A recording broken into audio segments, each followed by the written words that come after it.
परमेश्वर के जीवित वचन यूहन्ना रचित सुसमाचार अध्याय 19।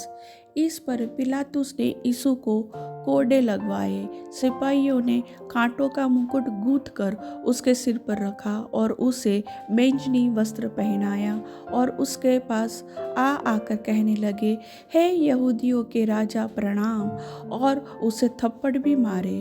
तब पिलातुस ने फिर बाहर निकलकर लोगों से कहा, देखो, मैं उसे तुम्हारे पास फिर बाहर लाता हूँ, ताकि तुम जानो कि मैं उसमें कुछ भी दोष नहीं पाता। तब यीशु कांटों का मुकुट और बैंजनी वस्त्र पहने हुए बाहर निकला और पिलातुस ने उनसे कहा, देखो यह पुरुष। जब प्रधान याजकों और प्यादों ने उसे देखा तो चिल्लाकर कहा, उसे क्रूस पर चढ़ा, क्रूस पर। पिलातुस ने उनसे कहा, तुम ही उसे लेकर क्रूस पर चढ़ाओ, क्योंकि मैं उसमें कोई दोष नहीं पाता। यहूदियों ने उसको उत्तर दिया, हमारी भी व्यवस्था है और उस व्यवस्था के अनुसार वह मारे जाने के योग्य है, क्योंकि उसने अपने आप को परमेश्वर का पुत्र बनाया। जब पिलातुस ने यह बात सुनी तो और भी डर गया और फिर किले के भीतर गया और यीशु से कहा, तू कहाँ का है? परंतु यीशु ने उसे कुछ भी उत्तर न दिया। इस पर पिलातुस ने उससे कहा, मुझसे क्यों नहीं बोलता? क्या तू नहीं जानता कि तुझे छोड़ देने का अधिकार मुझे है? तुझे क्रूस पर चढ़ाने का भी मुझे अधिकार है। यीशु ने उत्तर दिया, यदि तुझे ऊपर से न दिया जाता तो तेरा मुझ पर कुछ अधिकार न होता। इसलिए जिसने मुझे तेरे हाथ पकड़वाया है उसका पाप अधिक है। इस पर पिलातुस ने उसे छोड़ देना चाहा, परंतु यहूदियों ने चिल्ला चिल्ला कर कहा, यदि तू इसको छोड़ देगा तो तेरी भक्ति कैसर की और नहीं। जो कोई अपने आप को राजा बनाता है वह कैसर का सामना करता है। ये बातें सुनकर पिलातुस यीशु को बाहर लाया। उस जगह एक चबूतरा था जो इब्रानी में गब्बता कहलाता है, और वहाँ न्याय आसन पर बैठा। यह फसह की तैयारी का दिन था और 6 घंटे के लगभग था। तब उसने यहूदियों से कहा, देखो तुम्हारा राजा। परंतु वे चिल्लाए, ले जा, ले जा, उसे क्रूस पर चढ़ा। पिलातुस ने उनसे कहा, क्या मैं तुम्हारे राजा को क्रूस पर चढ़ाऊं? प्रधान याजकों ने उत्तर दिया, कैसर को छोड़ हमारा और कोई राजा नहीं। तब उसने उसे उनके हाथ सौंप दिया ताकि वह क्रूस पर चढ़ाया जाए।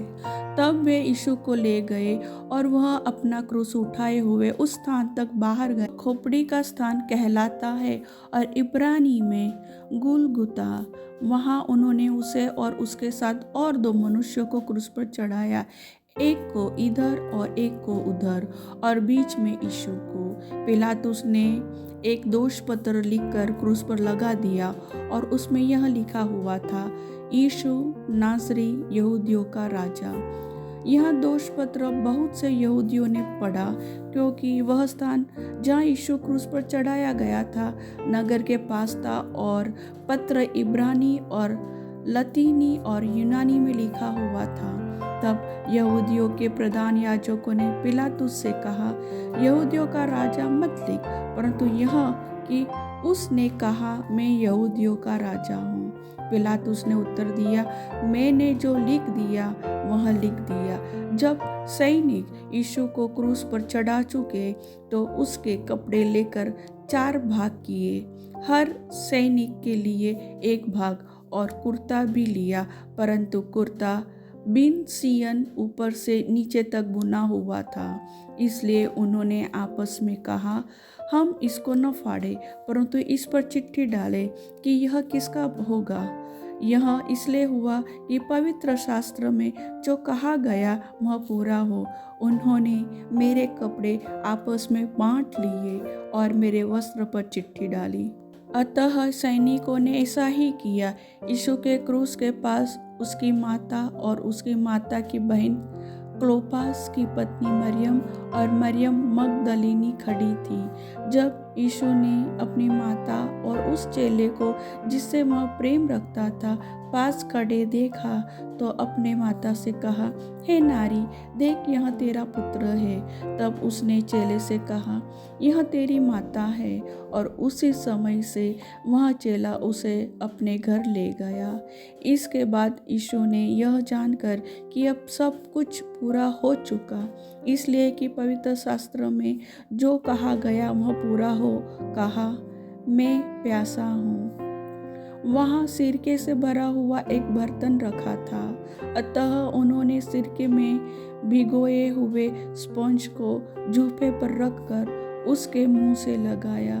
तब यीशु ने वह सिरका लिया, कहा, पूरा हुआ, और सिर झुकाकर प्राण त्याग दिए। इसलिए कि वह तैयारी का दिन था, यहूदियों ने पिलातुस से विनती की कि उनकी टांगें तोड़ दी जाए और वे उतारे जाए, ताकि शब्द के दिन वे क्रूसों पर न रहे, क्योंकि वह शब्द का दिन बड़ा दिन था। अतः सैनिकों ने आकर उन मनुष्यों में से पहले की टांगें तोड़ी, तब दूसरे की भी, जो उसके साथ क्रूसों पर चढ़ाए गए थे। परंतु जब यीशु के पास आकर देखा कि वह मर चुका है, तो उसकी टांगें न तोड़ी, परंतु सैनिकों में से एक ने बर्छे से उसका पंजर बेधा और उसमें से तुरंत लहू और पानी निकला।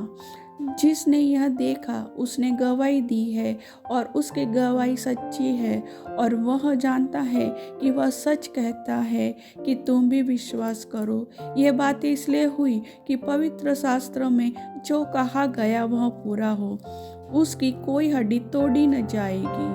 फिर एक और स्थान पर यह लिखा है, जिसे उन्होंने भेदा है उस पर वे दृष्टि करेंगे।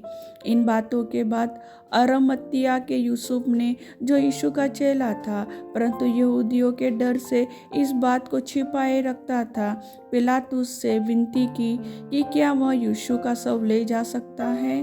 पिलातुस ने उसकी विनती सुनी और वह आकर उसका शव ले गया। निकोदेमुस भी, जो पहले यीशु के पास रात को गया था, 50 सेर के लगभग मिला हुआ गंधरस और एलवा ले आया। तब उन्होंने यीशु का शव लिया और यहूदियों के गाड़ने की रीति के अनुसार उसे सुगंध द्रव्य के साथ कफन में लपेटा। उस स्थान पर जहाँ यीशु क्रूस पर चढ़ाया गया था एक बारी थी, और उस बारी में एक नई कब्र थी जिसमें कभी कोई न रखा गया था। इसलिए यहूदियों की तैयारी के दिन के कारण उन्होंने यीशु को उसी में रखा, क्योंकि वह कब्र निकट थी। परमेश्वर वचन के सुनने वाले सभी को आशीष दे। आमीन।